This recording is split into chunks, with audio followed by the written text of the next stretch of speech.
오늘날 경제적으로나 정치적으로 한중 양국은 상호 의존적 관계가 심화되고 있으며 중국에 대한 의존도가 날로 높아지고 있다고 볼 수가 있겠습니다.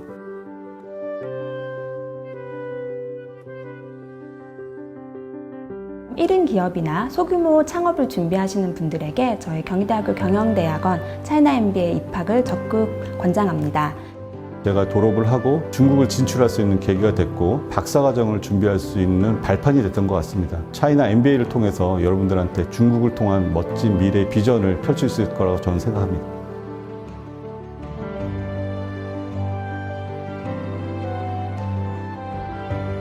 중국 비즈니스에 대해서 관심이 많으신 분들께서는 중국과 관련된 인적 네트워크를 설정할 수 있으며 확장시킬 수 있는 좋은 기회라고 생각이 됩니다.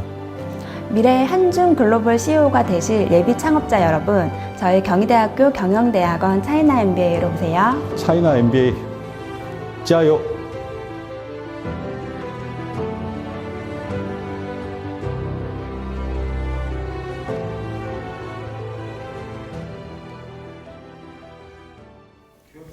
네, 시청자 여러분 안녕하십니까. 좀 더 정확한 중국 경제 이야기 차이나 이콘 채널 CAC입니다. 오늘 중국경제금융연구소 전병 소장님 모시고 말씀 나누도록 하겠습니다. 안녕하십니까, 소장님. 안녕하세요.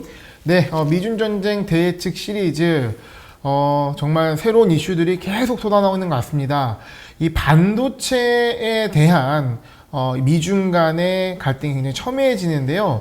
이거 또 굉장히 좀 중요하게 봐야 된다고 하시는 것 같습니다. 그렇습니다. 오늘은 지난 시간에 이어서 반도체 전쟁 얘기를 좀 할까 합니다. 네. 그래서 지금 미중의 가장 핫한 이슈는 반도체고요. 그래서 전 세계에서 작년 같은 경우에 그 스마트폰을 두 번째로 많이 판매한 하웨이가 핸드폰 사업 자체를 지금 이제 매각하는 그런 일이 벌어졌죠. 그 이유는 바로 핵심 칩인 AP 칩을 이걸 이제 TSMC가 파운드를 안 해줘서 그런 거죠. 네. 그래서 지금 미국은 중국을 반도체를 완전히 봉쇄를 하겠다. 이제 이렇게 얘기를 하는 거죠. 근데 거기서 이제 중요한 건 지난 시간에 우리가 잠깐 봤습니다만은 미국은 이게 판매하고 생산의 35% 이상의 이 갭이 있습니다. 차이가. 네. 자기가 생산하지 않는 거죠. 그래서 대신 생산해주는 파운드리. 위탁 생산 기지. 그렇죠. 그게 이제 중요한데 이 전쟁이 벌어지는 겁니다. 그래서 지금 TSMC가 한 전체 시장의 55% 절대적인 1등이고 삼성이 17% 그리고 이제 대만의 TSMC 말고 UMC라고 있습니다. 네. 얘들이 한 7% 그리고 미국의 글로벌 파운드리가 한 7% 중국의 SMIC가 4% 정도 됩니다. 그래서 55%가 절대 강자가 이게 이제 타이완이기 때문에 미국으로서는 타이완 관리를 아주 잘해야 되는 문제가 있죠. 그래서 이제 바이든 대통령이 지난번에 19개 회사를 모아가지고 백악관에서 회의를 했어요. 네, 백악관으로 다 해쳐 모여 했습니다. 그렇죠. 네. 거기서 지금 이제 칩을 하나 들고 와가지고 이게 이제 산업의 인프라다 그렇게 강조를 했었죠. 근데 왜 이제 파운드리가 이게 미중 전쟁의 핵심이 됐냐 그러면 반도체는 예전 같았으면 뭐 50개 이상의 기업들이 25개 기업 이상들이 마구 들어와서 니전 투구를 했지만 이제는 그게 첨단 제품은 3개 기업밖에 안 됩니다. 삼성, TSMC, 인텔. 그래서 이게 설계도 어렵고 생산도 어려운데 또 하나 중요한 것은 설비 투자 규모예요. 네. 그래서 지금 같은 경우에 5나노짜리 하나 하려고 그러면 17조 원이 들어가고 3나노짜리 하면 24조 원입니다. 그래서 이게 장난이 아닌 거죠. 그래서 진짜 기업 몇 개가 들어가는 수준이네요. 그렇습니다. 그래서 이 TSMC 같은 경우가 이제 앞으로 3년 동안 1,000억 달러를 투자를 해서 1,100조 투자해서 반도체 라인을 짓겠다. 그렇게 얘기를 하는데 그러면 평균 쳐서 한 30조 정도? 뭐 330억 달러니까 30조 정도를 투자한다고 하더라도 사실은 3나노짜리 라인 1.5개 정도를 지을 수 있는 겁니다. 네. 그래서 그럴 정도로 이 장비 투자가 엄청나기 때문에 매출액이 477억 불, 47조밖에 안 되는데 이거 거기다가 예를 들어서 24조짜리 지어버리면 돈이 없는 거죠. 그래서 이거 아무나 들어올 수 없다는 겁니다. 그래서 네. 이미 시장이 구조화가 됐고, 근데 지금 이제 5나노짜리 이하로 가려고 그러면 EUV 장비가 필요해요. 네. 이제 그 자외선 이 노광기가 필요해요. 근데 요게 또 애로사항이 있어요. 그래서 이걸 공급하는 회사가 ASML이라고 네덜란드에 있는 회사인데 이게 지금 지난번에 우리가 다뤘지만 이 장비 한 대에 1,800억에서 2,000억 해요. 네. 전투기 2대 값인데 이게 10만 개 정도 부품이 들어가는데 이거 조립하는 데만 5개월 이상 걸려요. 근데 이거를 이제 SML 같은 경우 연간으로 한 30대 정도 만들 수 있고 네. 지금 금년 같은 경우에 한 40대 정도 만든다. 그런데 이건 이미 이 삼성하고 TSMC가 주문이 끝났어요. 달라고 난리인 거 아니겠습니까? 그 달라고 해도 생산 캐파가 없는 거죠. 그래서 지금 이제 대만이 얘기는 하고 있지만 대만이 최근 이제 12년간을 놓고 보면 거의 한 4년에 라인 하나를 지었어요. 근데 지금 매년 라인을 1년에 1.5개 또는 2개씩 짓는다는 것은 이건 좀 과해요. 그래서 상당히 뻥이 있다는 거죠. 그리고 또 문제는 그걸 짓더라도 삼성도 짓고 이게 TSMC도 짓고 또 미국의 인텔도 짓었으면 이거 노광기를 이걸 공급할 수 있냐는 문제가 생겨요. 그래서 지금 뭐 파운드리 라인 같은 경우에 한 개 짓는데 한 10대에서 20대 정도의 노광기가 있어야 돼요. 네. 그러면 3개다 그러면 그게 뭐 60대 이상의 수요가 공급이 있어야 되는데 현실적으로 그게 지금 불가능하다는 거죠. 그래서 지금 얘기하고 있는 것은 상당히 바람이 많이 들어갔다 이렇게 보이시는데 향후 계획을 이렇게 잡아놓고 경쟁에 뒤치지 않기 위한 그런 부분들이 있고 실질적으로 봤을 때는 한계나 이런 것들이 있다는 말씀이신가요? 그렇습니다. 그래서 미국은 이제 대대적으로 중국을 이제 고립시키기 위해서 반도체 지원 법안을 만들었는데 그 첫 번째가 Chips for America Act라고 이 미국 반도체 산업 육성법입니다. 이게 다 보조금 100억 달러 줘버립니다. 지난번 트럼프 때는 보면 보조금 주지 마 중국한테 막 그렇게 얘기를 했잖아요. 네. 근데 지금은 그거 쌍무시해버리고 10조 원 보조금 줄게. 이 보조금 흔히 말하는 중국의 방식 아니겠습니까? 그렇죠. 섭시디 네. 그냥 줘버리는 겁니다. 그리고 반도체 시설 투자하면은 세액 공제를 40% 해줄게. 그래서 예를 들면 100억 불 투자하면 40억 불을 세금 깎아 줘버리는 거죠. 세금을 빼줘버리는 겁니다. 엄청난 이제 이걸 하게 되고 그다음에 파운드리에 대해서도 이게 150억 달러, 15조 원을 보조금을 줘버립니다. 그리고 R&D에 대해서도 R&D 하면 우리가 5조 원 줄게. 이런 파격적인 조건을 지금 제시를 했고. 다소 민망하긴 하지만 그만큼 절실하다는 것이 반증 그렇죠. 아니겠습니까? 바로 그겁니다. 네. 그래서 지금 그래서 뭐 이제 다가 그 ASML 얘기를 하면서 5나노, 3나노를 얘기를 하지만 지금 이제 기술적으로 놓고 보면 3나노, 5나노를 갈 수 있는 애가 삼성, TSM, 인텔 3개밖에 없어요. 그리고 그 1사분기, 금년 1사분기 실적을 보면 TSMC도 파운드리 전체 매출액 중에서 이게 5나노짜리 이 노광기를 쓴 매출액은 8%밖에 안 돼요. 그래서 지금 대부분의 이제 장비들은 그 제품들은 28나노, 14나노 이상에서 만드는 거고 아주 최첨단의 이 예를 들면 아이폰 최첨단 모델 뭐 이런 것들만 5나노가 필요하지 사실은 그건 아니라는 거죠. 소장님 여기서 궁금한 게 그러면 3나노에서 5나노 되는 공정이 필요한 수요가 그만큼 많이 필요한가요 현재? 지금 그렇게 많이 필요하지 않죠. 그래서 그걸 이제 기술 경쟁을 한다고 막 언론에서 얘기를 하다가 보니까 그렇고 네. 지금 TSMC 같은 경우도 매출액의 10%가 안 돼요. 나머지 90%는 그 뒤편에 있는 14나노, 24나노 이 제품에서 돈을 벌고 있는 거죠. 선제적인 투자이긴 한데 이게 만약 투자가 과잉으로 들어갈 수도 있을 수 있는 거죠. 뭐 그럴 수도 충분히 있죠. 그리고 이제 문제는 이게 미국의 이 반도체 전쟁에서 최대 관건이 시장이에요. 근데 지금 보면은 중국이 생산은 이제 뭐 10몇 프로 하지만 소비는 60.5%, 61%를 중국이 반도체 소비를 해요. 네.